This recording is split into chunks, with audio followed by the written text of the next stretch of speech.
संसद का विशेष सत्र आज से शुरू हो रहा है। फिलहाल पहले दिन जो चर्चा होनी है वो आज़ादी के 75 सालों पर होनी है। जो उपलब्धियां हासिल की हैं, संविधान सभा से लेकर के G20 और चंद्रयान तक के तमाम मुद्दों पर चर्चा होगी।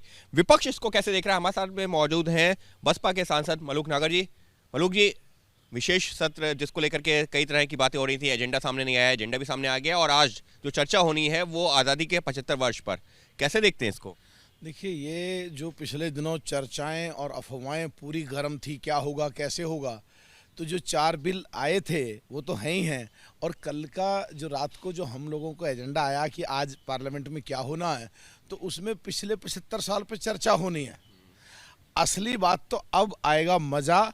और ये बेसिकली समझने की बात है, जो सत्ता पक्ष है या जो बीजेपी है, उन्होंने ट्रैप में अब कांग्रेस फांस ली है। कैसे ट्रैप में फांस ली? तो जो चर्चा हो रही है उसमें तो अधिकतर वक्त पे तो कांग्रेस और जो उनसे समर्थित सरकारें था उनका शासन था। नहीं, बेसिकली पिछले 3 सत्र चले नहीं, सर पे एक दूसरे के पे फोड़ रहे थे। और कांग्रेस में बढ़िया बोलने वाला जो उनका नेता सदन है वो है नहीं। राष्ट्र की पत्नी कभी चिड़ी मार, कभी कबूतर मार, अपने आप को पता नहीं क्या क्या बोल देता हूँ। 100 बार प्रधानमंत्री बन जाओ, नरेंद्र मोदी क्या क्या बोलते हैं वो वहाँ पर समझ नहीं आता। तो अब सदन से अगर कांग्रेस भागती है तो 75 साल में 65 साल 60 साल के करीब कांग्रेस रही है।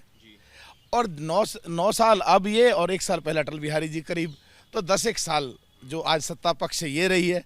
तो अब अगर कांग्रेस भागती है तो 65 साल की उपलब्धियों को क्यों नहीं गिना पा रही? और अगर वहाँ पे चर्चा होती है तो इमरजेंसी की भी होगी और पिछली तमाम खट्टी मीठी सब यादों की भी होगी। अच्छा, हम लोगों को बहुत और भी बढ़िया लगेगा, क्योंकि कॉन्स्टिट्यूट असेंबली की जब बात होगी तो वहाँ वो तलखी निकल करके आएगी जो बाबा अंबेडकर साहब चाहते थे।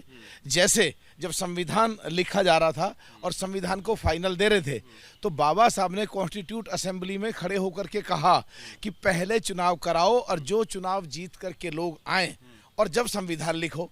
तो उनकी बात मानी नहीं गई थी। और नेहरू जी के और उनके बीच में कब कहाँ कितनी तलखियाँ हुई, वो सब रिकॉर्ड और तथ्य सामने आएंगे। और कैसे फिर कांग्रेस के जो उनके बाबा साहब के जो प्राइवेट सेक्रेटरी थे, उनके सेक्रेटरी को ही बाबा साहब के सामने चुनाव लड़ा के चुनाव हरवाया, वो सारी चीज़ों पर चर्चा होगी। तो आपको क्यों ऐसा लग रहा है कि यहाँ पर कांग्रेस और विपक्ष घिर जाएगा? हालांकि बसपा भी आज की डेट में एनडीए का हिस्सा तो नहीं है, तो बसपा का स्टैंड क्या है? हमारा बिल्कुल स्टैंड, देश हमारा सबसे पहले, देश के लोग हमारे सबसे पहले। और इनकी तुम विपक्ष की बात करो इकट्ठे होने की, पंजाब पे आप पार्टी कहते हैं हम 1 नहीं देंगे, हरियाणा में कहेंगे 1 नहीं देंगे, दिल्ली में कहते हैं हम 7 की 7 सीट पर कांग्रेस लड़ेगी, छत्तीसगढ़ पर जाके कहते हैं आप पार्टी का अध्यक्ष ये घोटाला कर रहा है, कांग्रेस का मुख्यमंत्री। इनका कैसा हो रहा है उनकी बात छोड़ो, लेकिन चर्चा जो सत्र की बात है, और जब सत्र में चर्चा होगी तो बिल्कुल एक ऐतिहासिक क्षण होगा।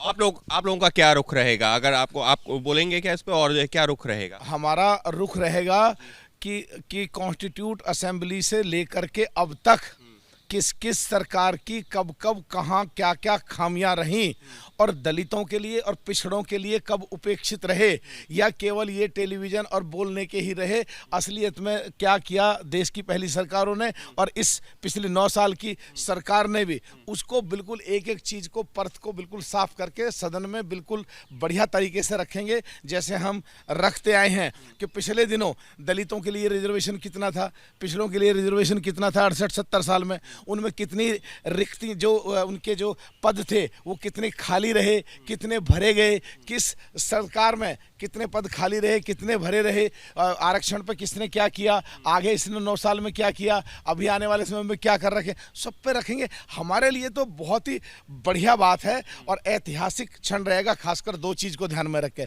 17वीं लोकसभा है 2019 से 24 तक, तो हम लोग इस सत्र में, जिसमें बाबा साहब ने संविधान लिखा, जिसमें अंग्रेजों के समय संसद चली, आखिरी सत्र हमारा रहेगा। फोटो लगेगी, ये ऐतिहासिक क्षण। नई पार्लियामेंट में जाएंगे, वहाँ पे फोटो लगेगा, ये एक ऐतिहासिक क्षण।